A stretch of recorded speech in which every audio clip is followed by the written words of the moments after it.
बिस्मिल्लाहिर्रहमानिर्रहीम। अस्सलाम वालेकुम।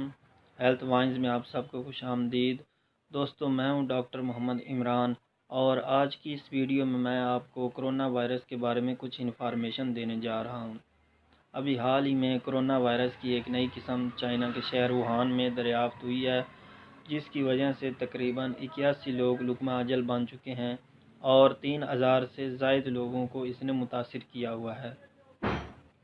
कोरोना वायरस क्या है और चाइना में दरियाफ्त होने वाला कोरोना वायरस इतना ख़तरनाक क्यों है, इससे पैदा होने वाली बीमारी की अलामात क्या हैं और इससे बचने की एहतियाती तदाबीर क्या हैं, इन सब बातों को हम आज की इस वीडियो में डिस्कस करेंगे।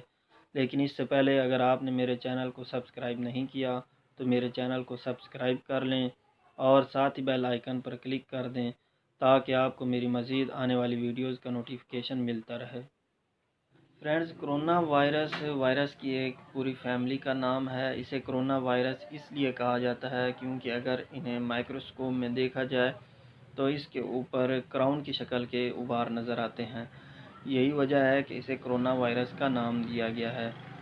कोरोना वायरस की वजह से माजी में मिडल ईस्ट के अंदर एक वबा फैली थी जिसे मिडल ईस्ट रेस्पिरेटरी सिंड्रोम का नाम दिया गया था, और अभी हाल ही में चीन के शहर वुहान के अंदर कोरोना वायरस की एक नई किस्म दरियाफ्त हुई है जिसे NCOV 2019 का नाम दिया गया है। दोस्तों, ये वायरस इतना ख़तरनाक क्यों है? क्योंकि इसके ख़िलाफ़ अभी तक कोई एंटीवायरल वैक्सीन या एंटीवायरल मेडिसन हमारे पास मौजूद नहीं है। और इससे पैदा होने वाली बीमारी के अलामात के बारे में बताता चलूँ। इससे सांस लेने में तंगी होती है और बुखार, खांसी और फ्लू लग सकता है। इसके अलावा अगर इसका शदीद इन्फेक्शन हो तो उसमें नमूनिया हो सकता है, और अगर नमूनिया शदीद सूरत अख्तियार कर जाए तो इससे डेथ भी हो सकती है। कुछ ऐसी एहतियाती तदाबीर हैं जिन पर अमल करके आप कोरोना वायरस के इन्फेक्शन से बच सकते हैं। एक तो ये कि अपने हाथों को बाकायदगी से धोएं। आँख, नाक और मुंह को हाथ लगाने से पहले अपने हाथों को ज़रूर धोएं। इसके अलावा बाहर जाते वक्त मास्क का इस्तेमाल करें और ऐसे पेशेंट से दूर रहें जिनके अंदर ये अलामात पाई जाती हों, जैसे कि स्नीजिंग या छींकें या खांसी या फ्लू हो, तो ऐसे पेशेंट से दूर रहें। इसके अलावा ऐसी पब्लिक जगह जहाँ पर टच ज़्यादा होता है, ऐसी जगहों को टच करने के बाद अपने हाथों को ज़रूर धोएं।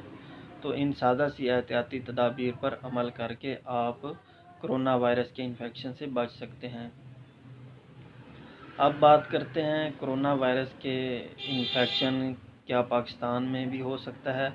तो दोस्तों, पाकिस्तान और चाइना के आपस में बहुत अच्छे ताल्लुकात हैं और चाइना के बहुत से लोग हमारे मुल्क में मौजूद हैं और आते जाते रहते हैं, तो इस वजह से पाकिस्तान के अंदर भी कोरोना वायरस के चांसेस मौजूद हैं। तो फ्रेंड्स, उम्मीद है आपको मेरी ये वीडियो पसंद आई होगी। मेरी वीडियो को लाइक और अपने दोस्तों के साथ शेयर ज़रूर करें ताकि उन तक भी ये इन्फॉर्मेशन पहुंच जाए। अगली वीडियो आने तक अल्लाह हाफिज़।